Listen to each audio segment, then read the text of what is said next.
Hey everybody! Welcome to CAF Warbird Tube, the show where we talk about World War II, aviation, history, and so much more. Warbird Tube is produced by the Commemorative Air Force, the world's largest flying museum. Our mission is to educate, inspire, and honor through flight and living history experiences. The CAF began the Warbird movement more than 65 years ago, and thanks to the support of individuals like you, we continue to grow strong.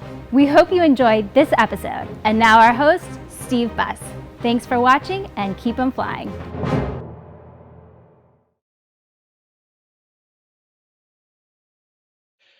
Well, good evening and welcome to Warbird Tube for tonight. This is episode number 129. And tonight we're going to take a look at the fascinating history of man's best friend, of course, the dog, in war and in the movies. But before we get started, please do us a favor. If you haven't already done so, please take a second to like, share, or subscribe and follow us. And if you do subscribe on YouTube, click that bell icon and you'll get notifications about new episodes when they go live. Now, as you're watching tonight, you may have some questions. Just type those in the chat box and we will answer them before we sign off. Now, of course, CAF is the Commemorative Air Force. And if you'd like more information about CAF, about our local units and the aircraft, or just to join the fun, please visit commemorativeairforce.org for all the details. All right, now joining us from his home in California, and well, we've got a little bit of a technical glitch tonight, and that's okay. We've got a server that doesn't want to cooperate, so we have Brian Duggan on the line. He is a traveler, a writer, and a canine historian. He's also an author, and he's written several books, including the book Horror Dogs, Man's Best Friend as a Movie Monster, which kind of explores the complicated roles and relationships between dogs and humans. And we'll get into all that tonight. But Brian, want to welcome you to the show. Thanks for being here. Thanks, Steve. It's a pleasure to be with the Commemorative Air Force again. Yes. And again, I apologize for the hand-cranked internet we have here in Turlock. It's just not working, but at least you have my slides. Yes. And I'll follow along on my own computer, and I think it should be just as good as if you got to see me in person. Yeah, and just so the audience knows, Brian did mention that he shaved for all of you tonight, and so we're equally disappointed the server didn't work. Exactly. So, for those of you who may not know anything about my connection to warbirds, and there is one, I'm going to tell you about my book tonight, Horror Dogs, and particularly how our military canines inadvertently helped Hollywood establish dogs as silver screen villains. But first, I'm going to tell you a little something about myself to set the stage, and I have a B-17 story for you. And Steve, if you'll change the slide. We got it. Okay, so in the top left corner, that is my father, James Duggan, who was born in Ireland. And during the war, World War II, as Ireland was neutral, he went to England to get war work. And he ended up near Oxford in a wrecking yard with fields and fields and fields of crashed planes, British, German, American. And his job was to help tear apart these planes for scrap metal. And so that's how he spent the war. This photograph of him here is when he joined the U.S. Army in 1950. So when we were boys growing up, my two brothers and I, Dad always told us how much he admired the American planes that he was tearing up and how well they were built, how nicely designed they were. And he was particularly in love with the B-17. He thought that the sweep of that magnificent tail was just fabulous. And so we always heard about this stuff when we were kids. And in 1960, we were on a family vacation heading south on Highway 99, and we came across the B-17 that's up at the top of the image, and that's it's a B-17G. It's now been, I guess, renamed as Preston's Pride after a commanding officer or local general. But this is basically how we saw it in 1960, 63, 64, that sort of thing. And there was a low fence around it. It was at the Tulare Airport. And so my dad was thrilled with this and my brothers were thrilled. So we hopped the fence and we were, well, we didn't climb on the thing, but we looked and tried to figure out if we could get in. And this just made a huge impression on us. Now, my next experience with the B-17, again, still hearing my father's stories about them and then doing a little reading myself, The Sentimental Journey, which is owned by the CAF, flew out to the San Jose Jet Center in 1990. My brother Sean and I went out to go see it. And here is a picture that Sean took of me crouching behind the ball turret gun. And we got to go into Sentimental Journey and just really had a fabulous time. Now, I'd always wanted to fly in one. And finally, in 2018, the Sentimental Journey was back in California after many times. And at Travis Air Force Base, they were offering rides. So my brother and I got to fly in the Sentimental Journey. And it was a fabulous experience. I highly recommend it to you if you're interested in that sort of thing at all. And it really opened my eyes as to what some of that experience must have been of flying in B-17s and other Warbirds at that time too. So moving from Warbirds to the origin of my book, and the next slide, Steve. Mm-hmm.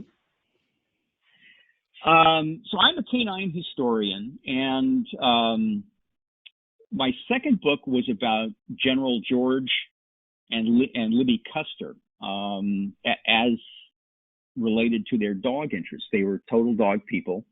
They had up to 50 hunting hounds when Custer was killed at Little Bighorn. And I was really fascinated by that story. So in the course of researching that, and the black and white image there, you can see there's a picture of Custer on what we think is the 1874 Yellowstone exhibition, or the Black Hills expedition. And there's a Scottish deerhound and a greyhound sleeping outside of his tent. So while I was writing about Custer, I wanted to say something about whether Custer had been accurately depicted with dogs in the movie. So I started watching a lot of Custer biopics and movies with cavalry and forts and things like that, just to kind of see, was Hollywood depicting dogs in the frontier accurately? And in the course of doing that, I expanded my viewing list, and I started watching watching movies that had dogs in them.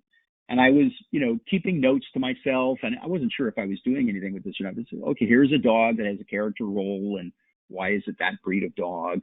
And is this dog just window dressing, sort of thing? But there were two films that struck me when I was in this process of watching these other films, and that was Dracula's Dog and Monster Dog. And Monster Dog starred Alice Cooper. And I got to thinking, why are those sticking in my head? And I realized that the reason for this is that before these films, dogs had been generally heroes. You want to think about Rin Tin Tin, you want to think about Lassie, Asta. All those dogs were always heroes and do-gooders and helpers and rescuers in the movies. And now all of a sudden we've got dogs that are the bad guys. And I started to wonder, why did that happen? My bachelor's degree was in film theory and production. I've had dogs all my life. I'm always interested in dogs. So I started watching more films and doing more research about under what circumstances were dogs being bad guys in movies. Now, one of the major threads of that research turned up a role that military dogs had in the horror dog story. And so that's what we're going to talk about tonight. So for those of you who know dogs in the military, I'll ask a quick question and then I'll put the answer out here. Is that what was the first official use of U.S. Army dogs? And Steve, you can give us the next slide now. There we go. So there we go. So the first official use of dogs by the U.S. Army was the Second Seminole War in Florida from 1835 to 1842. And General Zachary Taylor, before he became president, was having no luck at all engaging the Seminole Indians. And by the term Seminole Indians, we really mean there were several different bands of Indians, and that's generally how they're called today. So in the Florida swamps and jungles, traditional military tactics weren't working. Somebody got the bright idea and remembered that in Cuba and in the Caribbean, the British and Spanish had used large Mastiff dogs that were trained for tracking to catch runaway slaves, Indian rebels, and other sorts of miscreants. And they thought, well, hey, maybe we can use these dogs to bring us in contact with the Indians. And so they were actually funded to bring 33 dogs and their trainers from Cuba to Florida to try this out. Now, people in the North and Congress were really worried about this. They did not want to have dogs attacking people at all. And so Zachary Taylor was strongly admonished by the Secretary of War that the dogs were only to locate the Indians. They weren't to attack them, bite them, worry them, or anything like that. So, was that a success? It absolutely wasn't. It was a total failure because nobody thought that it would be necessary to retrain the dogs for the scent of the Indians. So when all this was left said and done, Zachary Taylor was out of pocket, and he was trying to get the Florida governor to pay him back for the dogs that he'd bought. And so that was a big failure. And I consider that the first official use because the government paid for the dogs. Now, two unofficial uses, but still significant, occurred during the Civil War. And on the left here, you'll see images of two great brutes, Mastiff-type dogs that were used in Confederate prisoner of war camps to track down escaped prisoners, but also to intimidate and attack and terrorize the Union prisoners that were in those camps. The worst of these was the dog at the top. He was named Spot, and he was the guard. He was one of the guard dogs at Andersonville Prison. The dog on the bottom, Hero, was used at Castle Thunder and Libby Prison in Richmond. But Spot was the one who was identified as a man killer, right? And so from what I have been able to determine, these are the first photographs of man killer dogs, ever published and taken. And the North was greatly outraged that these dogs were being used. They were briefly exhibited as souvenirs after the war when they were captured, and then we don't know what happened to them after that. So that's the first American use of dogs, but we're coming right up on the heels of the first widespread use of dogs by an army in Europe, and that would be in Germany. And Steve, can you give me the next slide? All right. So here's a passage of text from a dog magazine published in Britain in 1903, where a British officer at the Boxer Rebellion in China, 1900, 1901, he described German army dogs as carrying supplies, messages, but also seizing enemy soldiers. They had been trained to recognize foreign uniforms, and on command, they would seize and hold that soldier for capture by the officers. Now, the Germans had been systematically doing this since 1893. They also used the dogs to carry supplies, ammunition, medical gear, that sort of thing. And that follows on a strong tradition in Europe of using dogs for hauling carts of produce and milk and beef and things like that. And next slide, Steve. So here's two images of European cart dogs. And on the left, this is a milkmaid, and her cart is full of large tin cans of milk. And she has a smaller one for dispensing them. And she has 3 dogs there in harness, and she would make her rounds in the city, distributing milk to households for whoever ordered it. And dogs would also hold, as I mentioned, produce, bread, beef, that sort of thing, whatever. So dogs were very useful for this sort of thing. It was a natural extension when armies started to become mechanized in terms of, heavy machinery, to use dogs for hauling those things. On the right here is an image of a Belgian soldier with a pair of dogs hauling a medium weight machine gun. And that machine gun, its steel tripod, its water cooling jacket, and the 2 cases of ammunition that you can see in the photograph, that probably weighed easily 200 pounds. So if you were asking soldiers to haul that sort of equipment, that might be 3 soldiers, it might even be 4 soldiers. So here, 2 dogs can haul the machine gun and free up those men for battle. Now, aside from the note I made in the Boxer Rebellion about German dogs being trained to bring down enemy soldiers, military dogs weren't being used for anti-personnel weapons as a general rule of thumb. That's something that happens later, but where we see dogs being used as anti-personnel weapons is in the early police dogs. And Steve, if you give me the next one. Yep. All set. So here are two images from about 1902. These are Belgian police dogs. And you see on the left, there's one dog that looks like it might be sort of a big terrier, and he's got his own coat on. And on the right, there's a dog that's undergoing training to attack and hold perpetrators. So in the city of Ghent, in Belgium, the dogs were trained to accompany officers on patrol, and on command, they would pursue and bring down a suspected criminal and hold him for the officer to come up. In those days, any dog that showed the aptitude could be a police dog. So you could have terriers, you could have sheepdogs, you could have herding dogs, all that sort of thing. But Germany had specific breeds that they thought were the best for police work. And that was typically intelligence, athleticism, and the ability to be trained and follow commands. All right, and the next one, Steve. Yep. So here's a photograph from the early 1900s, maybe as late as 1920, and this shows the 5 principal breeds that the German police forces tend to prefer. On the far left is an Airedale Terrier, which is a British breed, and this dog had an important role to play for the British during World War I, and we'll talk about that later. Next to the dog is a boxer, a bit more of a muzzle than you see today. In the middle is a Doberman Pinscher, and then there's a Rottweiler, and then there's a German Shepherd.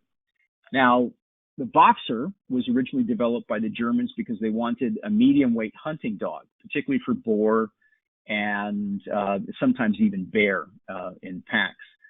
The Doberman Pinscher the breed was actually invented by Carl Friedrich Louis Doberman, who was a tax collector. And as many of you can probably imagine, tax collectors usually have a lot of money. They also oftentimes have irate customers. And so Doberman thought that he needed a dog who was athletic and a little bit intimidating enough to guard him when he was making his tax collecting rounds. The Rottweiler breed was invented in Rottweil, the city in Germany, and these were originally called butcher's dogs. They were designed specifically for hauling carts of meat on the butcher's rounds and selling it. So they're a real tough, muscular dog, and very popular in use in guard work today. And lastly, the German Shepherd. In those days, they were called the Deutsche Schäferhund, which is literally German Shepherd. And this breed was invented by Captain Maximilian von Stephanitz because he wanted an ideal dog for herding flocks, but who could also stand up to wolves in Europe. So those are the breeds that Germany was using, and many of those breeds, we'll see again and again and again as we go through the presentation. So, Steve, if you give me the next. Sure. Yeah. Just before we move on, I just being sort of a dog lover myself, just looking at those dogs and the names of the breeds, and then thinking about what those dogs look like today. You can see some definite differences. The Doberman, for at least this Doberman that we're looking at, today their noses are a little more skinny. Their body is not quite as robust as this one is. Same with the Rottweiler, and how they've all changed over the years. Yeah, they have a lot of that has to do with what happens in the show ring and people breeding for a certain type that wins, but that's a whole nother discussion. Yeah. So, but these are, but you'd recognize these dogs if you saw them on the street today. Yeah. All right, so let's go to World War One. Yeah. Okay. Yep. Now, so in August of 1914, Archduke Ferdinand is assassinated in the Balkans, and one country declares war against another country. Their allies come in, and suddenly everybody's at war. And the Germans, who have been using dogs since 1890, are already well equipped to have a solid mechanism of transport for supplies, and even dogs are trained to bring first aid to people, to injured soldiers in no man's land. A lot of these dogs were actually trained to find wounded soldiers and then take a piece of clothing or article back to the trenches so that somebody would know there was a wounded man still alive out there. There's no evidence that the dogs at this point are being used to attack the enemy. Now, the Germans are using these dogs, but it takes the British 2 years to get the idea that this is maybe a good thing and we ought to do it too. A British officer, Colonel E.H. Richardson, was the foremost and loudest advocate that there be a British dog unit. And so it wasn't until 1916 that he was given permission to organize this. And so he started working on training schools, and they recruited dogs wherever they could. At first, they were using really any kind of dogs that were available. They used greyhounds, Scottish deerhounds, mastiffs, Great Danes, everything. Richardson thought the Airedale was the perfect breed of dog for this work. It was intelligent. It had the temperament of a terrier. They were athletic. They were good sized, but not so big that a man couldn't pick up a wounded one and carry him back to British lines. So the British trained their dogs to run communication wire, deliver messages in special collars, and also to sniff out the wounded in no man's land. Now, the United States enters the war in April 1917, and we had no military dogs or even an inkling that such things would be good ideas. So the American Expeditionary Force essentially co-opted into the British program. So we used the British dogs and got our training and experience from those who were already doing it. But at the end of the war, in November 1918, the Brits continued with their military dogs, but America goes into this isolationist mode, and they don't think they're ever going to be involved in another European conflict, and they don't think that dogs are needed at all. And so there's no dog program in America in the 20s and the 30s. Now, after Pearl Harbor in December 1941, America starts to think maybe we need a dog program after all for the military. And so we have to start from scratch, literally. And there's no breeding pool of dogs for us to draw upon as we did with drafting young men to go into Army service. Next slide, Steve. So after Pearl Harbor, the big worry, well, many worries, but one of the big worries was sabotage. And the government, the military, were very worried that there would be saboteur attacks on Army and Navy bases, airports, train stations, shipping ports, factories, that sort of thing. And they realized it would take a lot of men to patrol, even fenced perimeters, to be sure there were no saboteurs getting into the place. But somebody realized that one man with a sentry dog who was trained to alert at signs of danger or strangers could basically do the job of 6 men, and those 6 men would be freed up to go to the combat zone. So, again, there were no dogs, there was no reserve of dogs or anything like that. So a civilian organization branded itself Dogs for Defense, and they worked with the AKC, the American Kennel Club, the military, the government, and also large corporations like Purina. And their program encouraged civilians to donate their pets to the war effort. And the idea was that the dog would be on loan, much like being drafted. And at the end of the war, the dog would be returned to its owners. Now, they did have some criteria. They wanted the dog to be between 1 and 5 years old. The dog had to be at least 20 inches high and in good health. And the dogs had to be temperamentally okay with loud noises. Like, the dog shouldn't mind firecrackers or a marching band or something like that, or thunder. So people would sign their dogs over to the military, and they were given a note saying your dog will come back, if we can. And they went off, and then suddenly training programs had to be developed where there were none before. So the Army was needing not only thousands of dogs, but thousands of trainers and veterinarians and handlers to take care of the dogs. On the left here, you can see one of the recruiting propaganda, if you will, images for American war dogs, showing the Boxer, the Shepherd, and the Doberman with the 3 principal branches of fighting service. In the middle, there's a cartoon that I have for my friends at the AKC Kennel Club Library. It shows a bulldog who's ripped off a piece of a Nazi uniform, and he's wearing, the early war tin hat, and he's ready to go after the enemy. And on the right here is a curious artifact. I did say they were taking any dogs to begin with. This is a photograph of an MP with an Afghan hound, which are not normally noted for guard work, guarding a gun installation at a fort somewhere on the East Coast. Now, this is probably a display gun. It's probably not a real gun. It looks like it's too much like a park environment, but they posed these photographs for an article in the AKC magazine.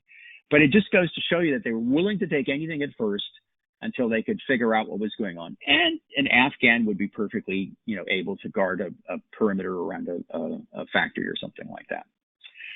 So America is now going with dogs for defense, and they had to train these dogs and to do a job. And the next slide, Steve. So they move fast, and they use civilian dog experts to train the dogs for scout work, to detect and attack enemy on command, and for hauling things. There are photographs of Huskies hauling machine guns and saddlebags and supplies and first aid gear and stuff like that. The four branches of the military, the Army, which includes the Army Air Force at that time, the Navy, the Marine Corps, and the Coast Guard all used these dogs. There were some preferences expressed for breeds. We typically think of the German Shepherd and the Doberman, but the Boxer, the Great Dane, Collies were used as well too. These were all called the K-9 Corps, which is a clever moniker. Although in the Marine Corps, the Marines' nickname were the Devil Dogs, and that comes from World War I. And that nickname got quickly applied to their dogs. So the Marine Corps had their Devil Dogs, which were helping them in the South Pacific. Now, if you look at that wonderful color photograph up there, that's from Liberty magazine in 1942. There's this heroic German Shepherd wearing his Red Cross jacket, doing his job on the battlefield, and they performed a lot of good service for us. What's interesting, if you think about this, so the most popular breeds that our military wanted were the Boxer, the Doberman Pinscher, and the German Shepherd. Those were all German breeds. Yet nobody seemed to make a big ruckus about this sort of thing. It's this interesting little conundrum that we had, that those were the dogs that we wanted, but they were all German breeds. But that it's overlooked, and those are the dogs that we used. Now, the Quartermaster Corps was the military organization that handled the recruiting of the dogs. They recruited cavalry horses, which were still being used then. There were some 20,000 dogs recruited by their records. Perhaps only 10,000 of them were actually fit for training, and less than 1,900 were actually sent overseas. Now, sadly, many of these dogs died of disease, accidents, or battle wounds. But at the end of the war, 1945, there were 3,000 dogs that were ready to be sent home and reoriented, or to use the term at the time, demilitarized for civilian life. And they would go back to their owners. Now, assuming their owners wanted them. And if the owner didn't want them or couldn't take them or was in circumstances that wouldn't permit it, those dogs would be offered up to the general public for a very nominal fee to just help cover transportation costs. And so, you could give a veteran dog a home, and a lot of people thought this was a noble thing to do. All right, next slide, Steve. So a very, very few of these canine veterans had some problems. There are records of a canine snapping at a kid with a cap gun, a woman who suddenly opened her umbrella. There were a few bites, but nothing on the order of full-on out attacks. But these incidents were small in compared to the number of dogs who were repatriated. But the newspapers weren't slow to print sensational stories about killer war dogs coming home from the Army. And as you might expect, Hollywood, and here I'm using the term Hollywood in the general sense of the filmmaking industry in Southern California, Hollywood picked up on these stories and made a number of films casting suspicion on K-9 veterans. They're always exonerated at the end, but you don't know that until the end of the film. And you notice in each one of these pictures, there's an image of a dog attacking a man.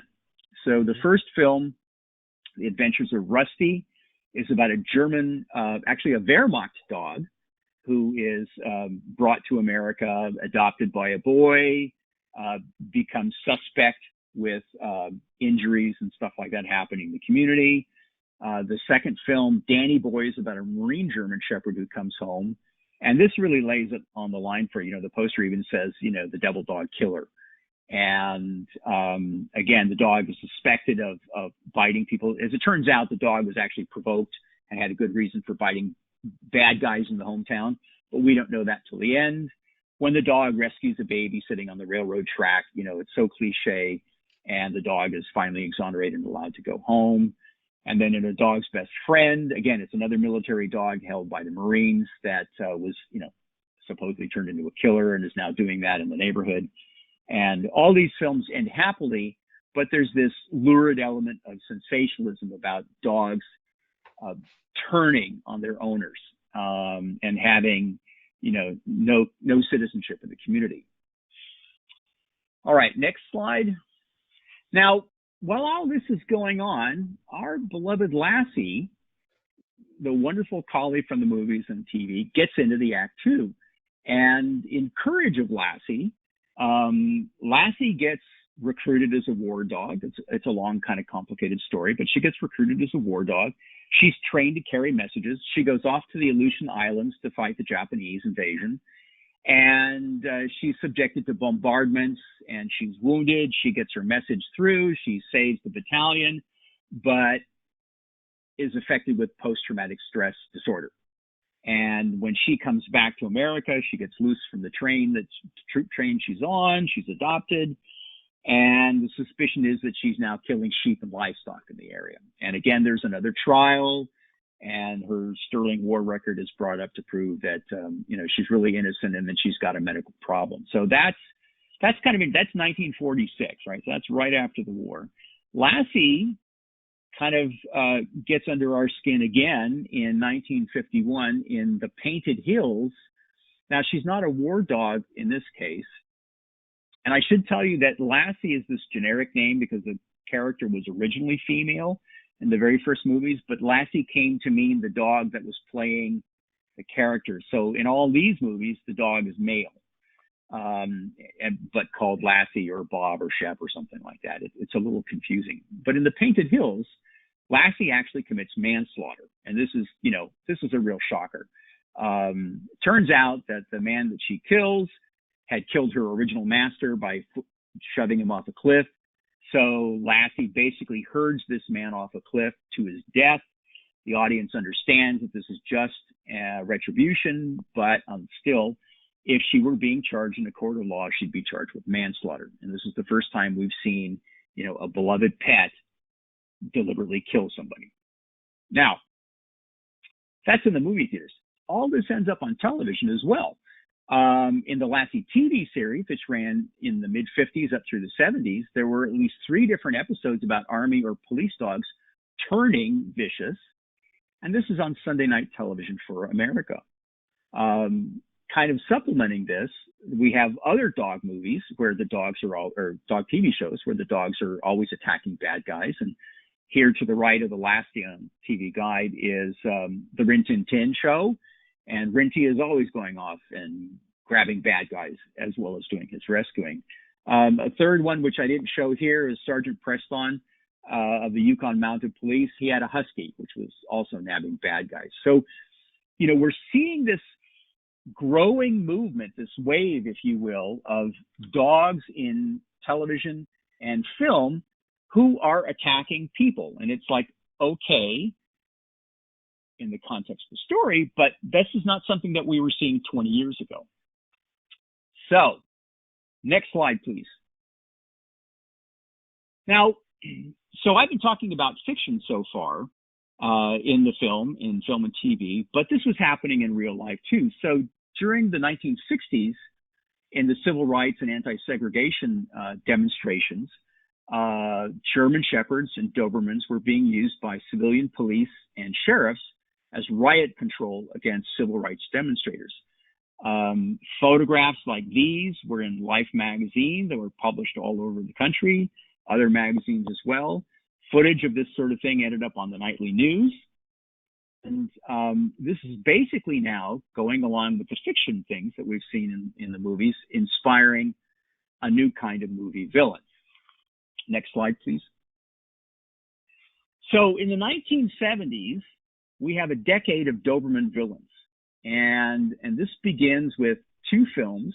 The first of these was The Doberman Gang. And this is all about a bank heist by trained Dobermans who will kill anybody that gets in the way of the heist. And there's actually blood. There's actually a dog bite in this film. The dogs wear spiked collars. You know, they're trained to be nasty. And interestingly enough, the trainer in this movie is an ex-Air Force man that served in Vietnam, and he had trained German Shepherds. So there's another little connection from somebody taking military dog training and applying it to the civilian use of a bank heist. You know, it's kind of a campy movie nowadays, but you can really see the beginnings of these movies where there's a lot of emphasis on dog gore and biting. The second movie, that same year, 1972, was a major MGM production that was called They Only Kill Their Masters. And look at the poster. How's that for casting suspicion on Dobermans, right? Yeah. Now, as it turns out in this particular film, the Doberman is actually exonerated from the suspected murder within the first 10 minutes of the film. But they spend the rest of the film in the dialogue telling you fake news stories about how dogs turned on their masters, turned on a little old lady who had had them for years and years and years. And they say this over and over and over again, casting more and more suspicion on the Doberman breed and dogs that are supposedly unreliable. And one of the things I love about the sequel to the Doberman Gang is the photograph here in the center, which basically tells you that, you know, a Doberman can take down an armed FBI agent with no trouble at all, you know, giving this impression of, you know, super abilities and that they are, you know, undefeatable. So in this decade of the 70s, there were like 10, 11 bad guy Doberman films within 10 years. And the German Shepherd starts to subside as the principal bad breed. And now the kennel door is wide open and there's a whole pack of horror dog movies gets loose. And the next slide. Now, so these are both in the mid-70s, and this really gets the ball rolling. Both of these films have to do with mass quantities of dogs attacking people for no reason whatsoever. And it's never explained. You don't know why it happened. The film ends. It might happen again. You don't know.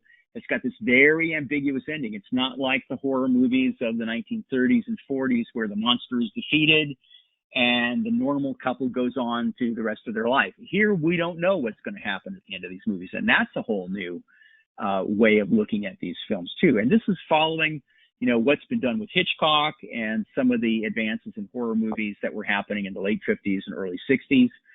Specifically, Dogs was meant to be a combination of The Birds and Jaws.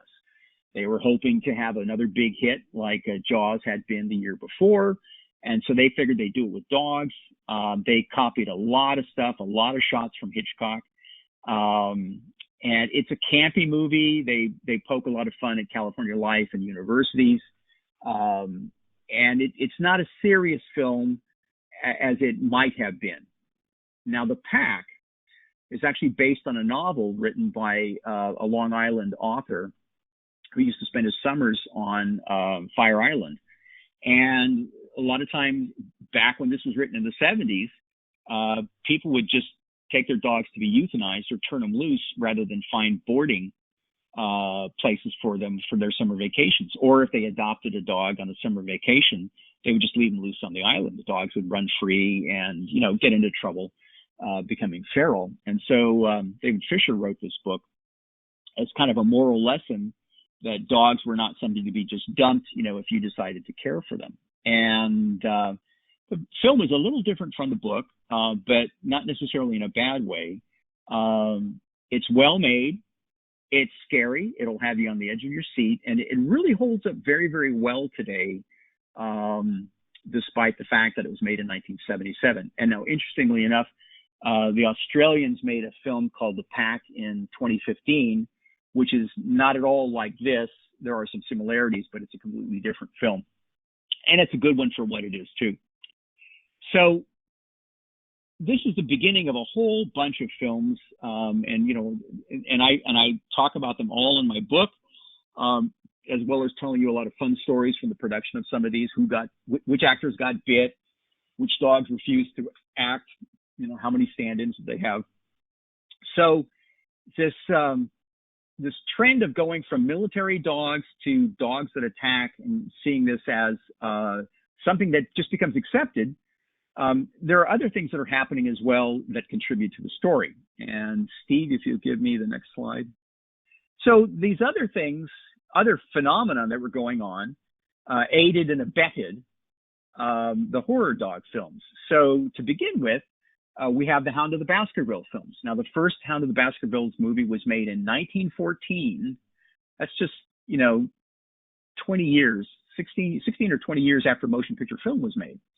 And there have been many versions of the Hound of the Baskervilles, each with a more horrible hound.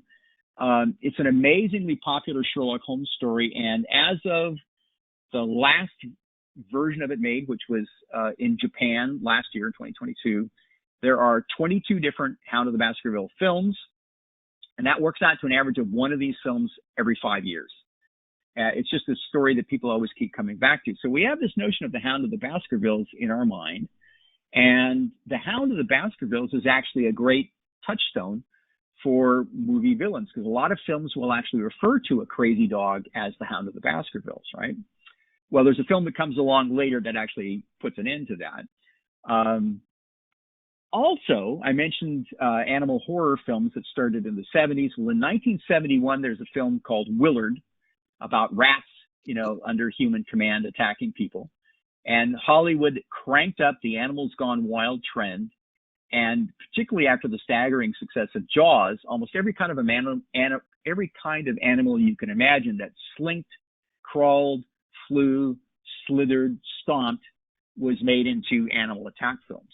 And a lot of these were copying Jaws. A lot of filmmakers that make horror movies today cut their teeth on Jaws when they were teenagers or little kids.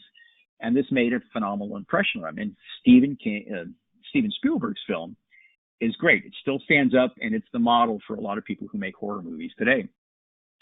So all these wild rampages are going on. We get more horror dog films. We've got dogs, which we've already talked about in The Pack. We've got Dracula's dog. And we finally get to Cujo. And if Steve, you'll press your key there. Yep, Steve? we've got it. Yeah, there should be a Cujo image showing up. Oh yes. Yep. Okay. So I was a little behind you on my screen. I'm following along.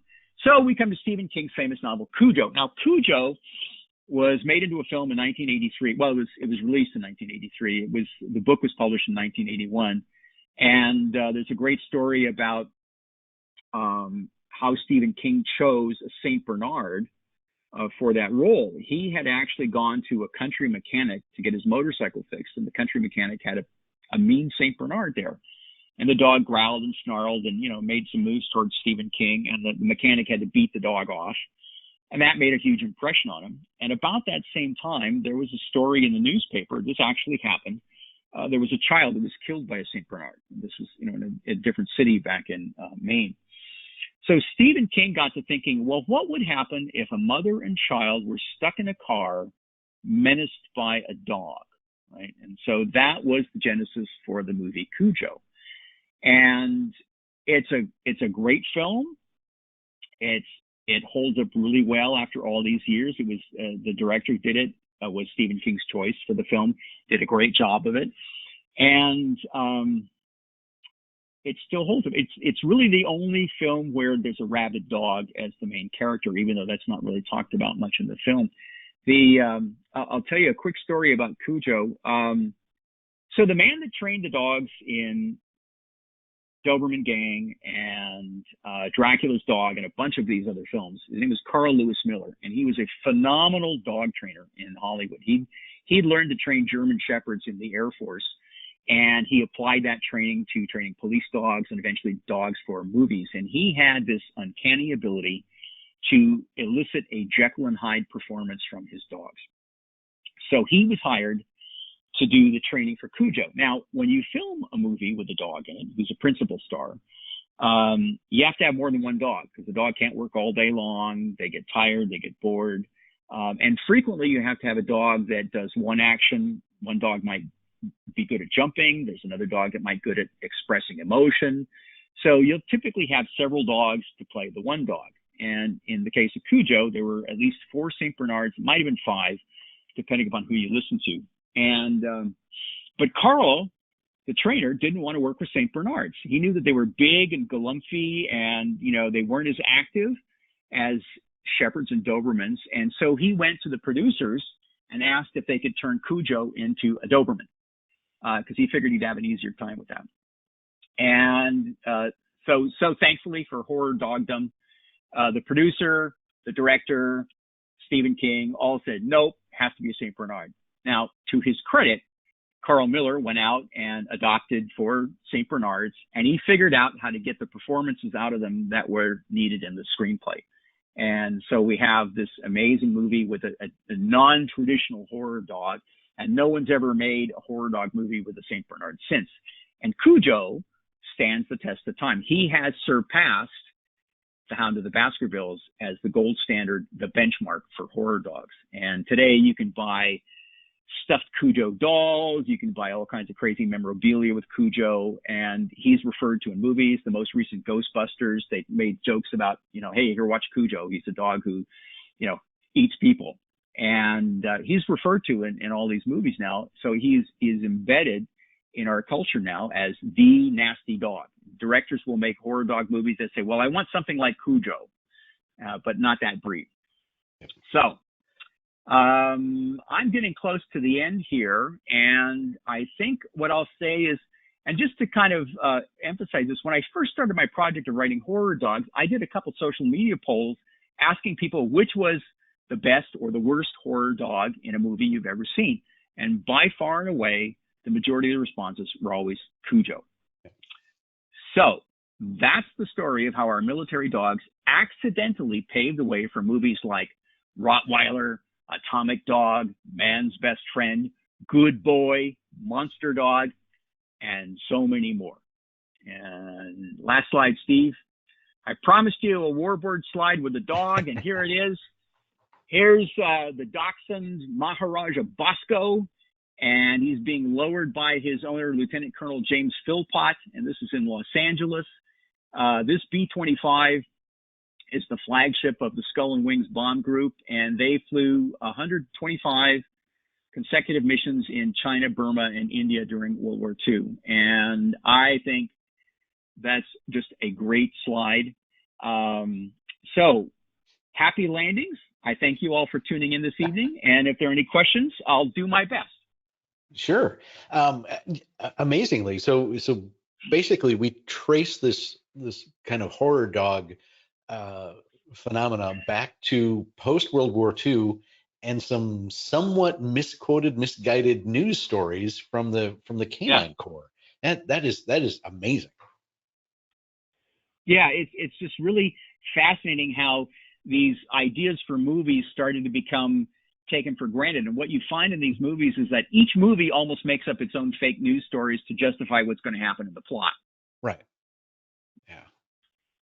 Crazy. And also the shift of bad dog from the German Shepherd to the Doberman.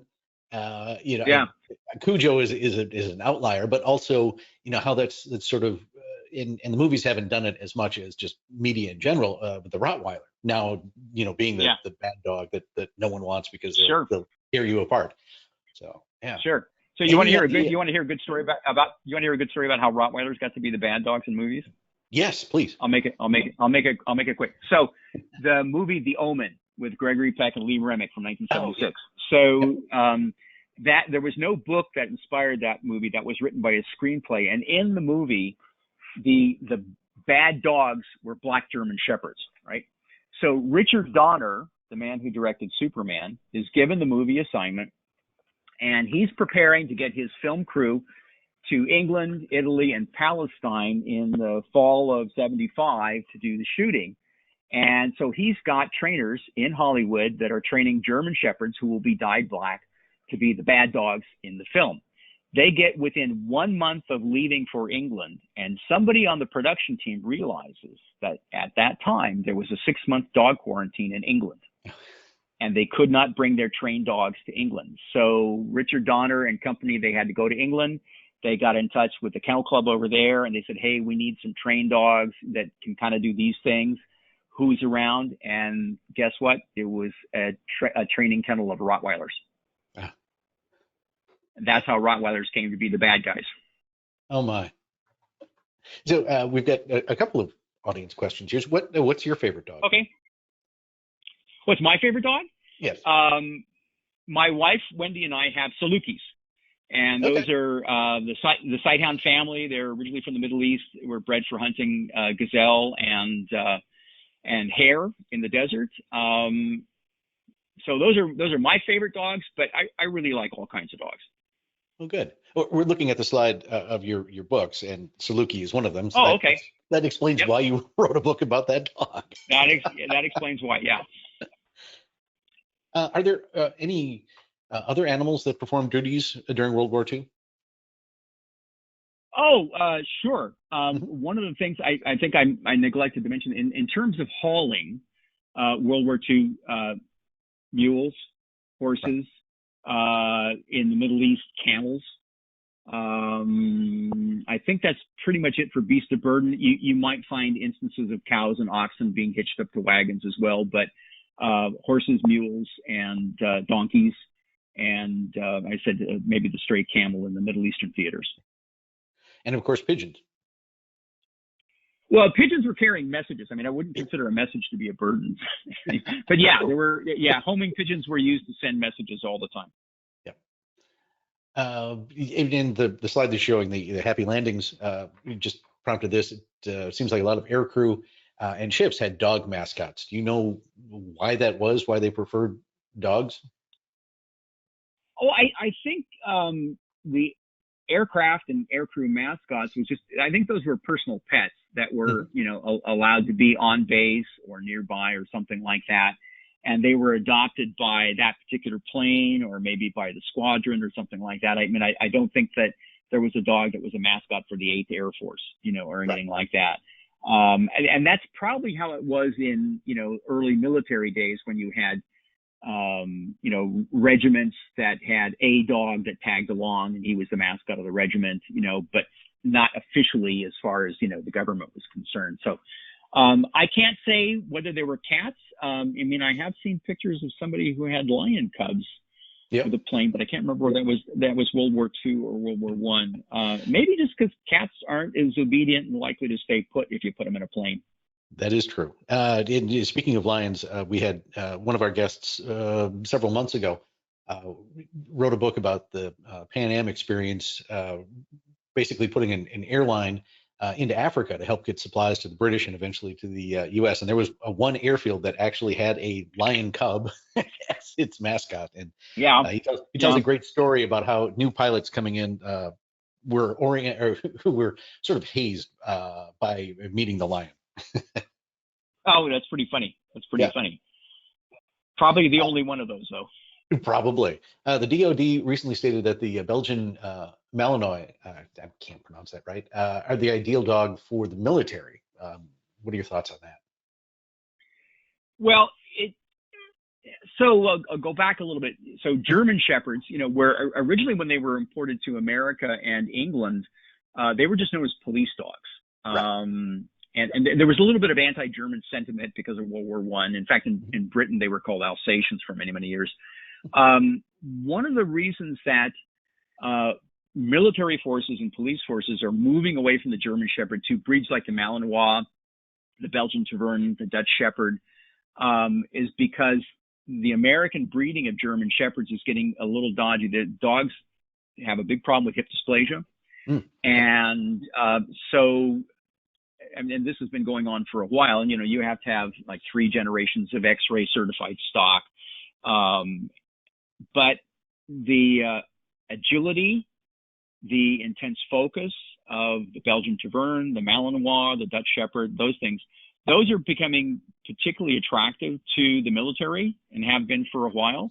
I've been told that Malinois and Taverns, can be a little bit more aggressive and intense than German Shepherds. German Shepherds are great dogs for families, right? These dogs are a little bit more intense and businesslike. They're a little less bulky than the German Shepherds. And one of the things about army dogs or military dogs is you have to think about 2 things in terms of their size. So the reason why we don't have Great Danes as army dogs is that the handler needs to be able to pull that dog off the guy, when he brings him down. And, one man might not be able to pull a Great Dane off of a perpetrator, right? So the other concern is that if the dog is injured, a man has to be able to pick that dog up and carry it. And you can't carry a Great Dane by yourself. I used to have Irish Wolfhounds when I was a kid. So I know how difficult it is to work with giant breed dogs. So these newer breeds are free from some of the genetic problems that, we tend to see in German Shepherds in America. And their breeding is maybe a little bit better. And they're the right size, they're the right attitude, and they seem to be what the military wants these days. Now, whether that's a fad or not, and in 10, 15 years, there'll be some other breed to replace it, I don't know. The American military went through an elaborate study after World War II, and they settled on the German Shepherd as the ideal military dog for all weathers and climates. The Doberman was probably a close second, but you really couldn't expect the Doberman to live in the Arctic region because of its short coat. So the German Shepherd was the American military dog of choice.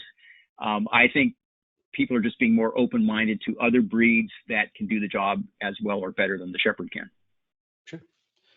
All right, we are looking at the slide with your books. If you want to give folks a little preview of each of the 3 of these books, that'd be great. A little pitch, yeah. So, I'll start my first book was called Saluki, the Desert Hound and the British English travelers who brought it to the West, and that's the history of how this particular dog was. I don't want to say it's discovered by, because of course the Arab peoples knew about these dogs for a long time, but the British found them very intriguing and set about bringing them back to England to establish the breed in America. And so this story is about a married couple and one woman. And this is all true stuff. Who find these dogs and they bring them back to England and their struggles to get it recognized as a breed. And so involved in this is Howard Carter, who discovered Tutankhamun's tomb. T.E. Lawrence of Arabia, is involved in this. Gertrude Bell, who helped found the new nation of Iraq. There's all this stuff is kind of interwoven in that particular book about these British adventurers mucking around in the Middle East. My second book, Custer, is really about that. It's a biography of the Custer's life, both George and Libby Custer. And I talk about the military stuff in there. I present it as is. But really the focus is on them as dog lovers. And, and they were, as I said earlier, the crazy dog lovers. At one point, they had 40 to 50 hounds by Libby's estimate when he was killed at Little Bighorn, and she had to find homes for them all. And so that need prompted the first American national rescue effort. There were newspaper ads and notices in all the state's papers and all the territorial newspapers saying, can you help out the widow of a great American hero by taking one of his dogs? And you could have one of the Custer's dogs if you paid for the rail shipping. And but one of the things I like about that is that Libby wasn't a dog person. Custer married her in the Civil War. But she learned how to ride horses, and she learned how to take care of the dogs. She learned how to pull cactus thorns out of their paws, porcupine quills out of their mouths. She learned how to suture them up. She had her favorite dogs. And she went from a little girl who'd never had any pets in an upper middle class bringing to a complete dog woman. And I think that's just absolutely a fabulous story on its own. And then horror dogs, which I've been talking about for a while. As I told you, I was a film major at UC Santa Cruz, and this is kind of a combination of my love for film, my love for stories about dogs and a little bit of art history to go with it. And then there's some personal stories of my own that tie into the horror dog stories in there. Excellent. Well, Yeah. thank you for taking time to share that story with us tonight. Any final thoughts before we sign off? Oh, well, just one. I neglected to mention that my publisher, McFarland, would love it if you bought the books from them, but they'd still love it if you bought it from Amazon and Barnes & Noble. There you go. Yeah. So what I would say is if you are thinking about horror dogs and realize that none of these dogs in these films were horrible in real life. They were made to look that way by camera angles, lighting, added growls and snarls, and sometimes costumes, sometimes fake fangs, and editing. All that stuff was put together to make the dogs seem horrible. None of these dogs were bad dogs in real life. They were all good dogs. Very good. Well, thanks again for joining us tonight, everyone. Hope you enjoyed tonight's show. I certainly did, and of course, both Brian and I are dog people, so hopefully we had some dog lovers on the line tonight as well. And don't forget, if you haven't done so, click the like, subscribe, or follow button so we can let you know about future shows. As always, if you have topics you'd like to hear about, just send Leah Block an email at media@cafhq.org. And until next time, from the Commemorative Air Force, I'm Steve Buss. Have a good night. Thank you, Steve.